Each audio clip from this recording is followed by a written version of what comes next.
नमस्कार प्रिय मित्रों, ब्रह्मवैवर्त पुराण से ली गई एक अत्यंत रोचक कथा आइए सुनते हैं। एक बार स्वर्ग की अप्सरा मोहिनी ब्रह्मा जी पर अत्यंत आसक्त हो गई। वह एकांत में उनके पास गई और उनके अनुसार ही बैठकर उनसे प्रेम दान की प्रार्थना करने लगी। ब्रह्मा जी को उस समय भगवान की स्मृति हुई। भगवत कृपा से उनका मन निर्विकार रहा। वे मोहिनी को ज्ञान की बातें समझाने लगे, पर वह उसे न सुनकर अवांछनीय चेष्टा करने लगी। ब्रह्मा जी भगवान का स्मरण करने लगे।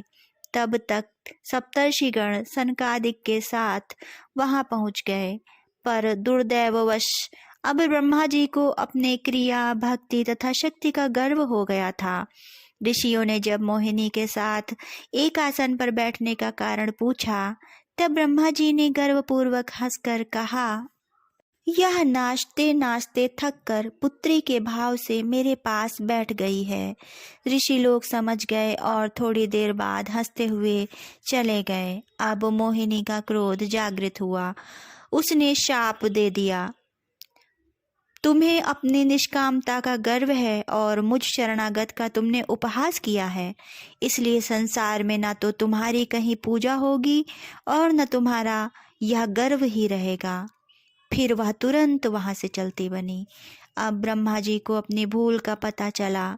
वे दौड़े हुए भगवान जनार्दन की शरण में बैकुंठ पहुँचे। वे अभी अपनी गाथा तथा शापादि की बात सुना ही रहे थे, तब तक द्वारपाल ने प्रभु से निवेदन किया, प्रभु, बाहर दरवाजे पर अमुक ब्रह्मांड के स्वामी अष्टमुख ब्रह्मा जी आए हैं और श्री चरणों का दर्शन करना चाहते हैं। प्रभु की अनुमति हुई। अष्टमुख ब्रह्मा ने आकर बड़ी श्रद्धा से अत्यंत दिव्य स्तुति सुनाई। ब्रह्मा जी को इन ब्रह्मा के सामने अपनी विद्या, बुद्धि, शक्ति, भक्ति सब नगण्य देख पड़ा। तदंतर ये अष्टमुख ब्रह्मा जी वहां से चले गए। इनके जाते ही दूसरे ही क्षण द्वारपाल ने कहा, प्रभु, अमुक दरवाजे पर अमुक ब्रह्मांड के अधिनायक 16 मुख वाले ब्रह्मा जी उपस्थित हैं तथा श्री चरणों का दर्शन करना चाहते हैं। भगवद आज्ञा से वे भी आए और उन्होंने पूर्वोक्त ब्रह्मा से भी अधिक उच्च श्रेणी की स्तुति सुनाई। इसी प्रकार एक एक करके 16 मुख से लेकर सहस्र मुख तक ब्रह्मा आते गए और उत्तरोत्तर उत्कृष्ट शब्दावलियों में अपना स्तोत्र प्रभु को सुनाते गए।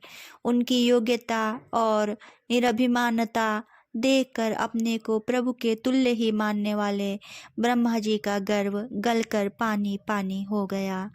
फिर भगवान ने गंगा स्नान कराकर उनके गर्वजनित पाप की शांति कराई।